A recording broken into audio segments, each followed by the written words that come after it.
Hello my dear brothers and sisters, நான் உங்கள் மோகன் ராஜ். இன்னைக்கு நாம பார்க்கக்கூடிய கான்செப்ட் என்னன்னா, is it law of thought or law of thoughts?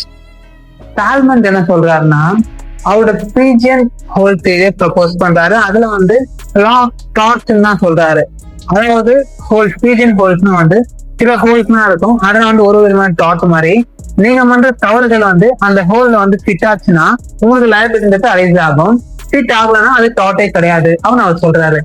இது வின்ஃபீல்ட் என்ன பண்றாரு, இதை அப்போஸ் பண்றாரு. அவர் என்ன சொல்றாருன்னா, லா ஆஃப் தாட் தான், அதாவது இது விஷயங்கள் தான் தாட்னு கிடையாது.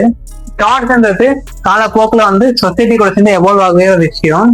உதாரணத்துக்கு பாத்தீங்கன்னா, டிசைட்ன்றது பாலிசி வர்சஸ் ஃப்ரீமன் கேஸ்ல இருந்து எவால்வ் ஆச்சு. அதே போல ஸ்ட்ரிக்ட் லைபிலிட்டின்றது ரேனசிஸ் ஸ்ட்ரக்சர் கேஸ்ன்றது. இந்த மாதிரி விஷயங்கள்லாம் இருக்கும்போது நீங்க வந்து தாட்ஸ்ன்னு சொல்லிட்டு இந்த மாதிரி ஹோல்ஸ் வந்து பிக்ஸ் பண்றதுன்னா வந்து ஒரு லாஜிக்கலான விஷயம் சொல்றாரு. நம்ம இந்தியாவிலேயே வந்து வின்ஃபீல்டோட தேரி தான் ஃபாலோ பண்ற லா ஆஃப் தாட் தான். டெஸ்ட் வந்து சேர்க்கக்கூடாது, ஞாபகம் வச்சுக்கோங்க. பட் நம்மளோட syllabus law of thought test இருந்துச்சுன்னா நீங்க அதை போடுங்க, அது தவறு கிடையாது. தேங்க்யூ.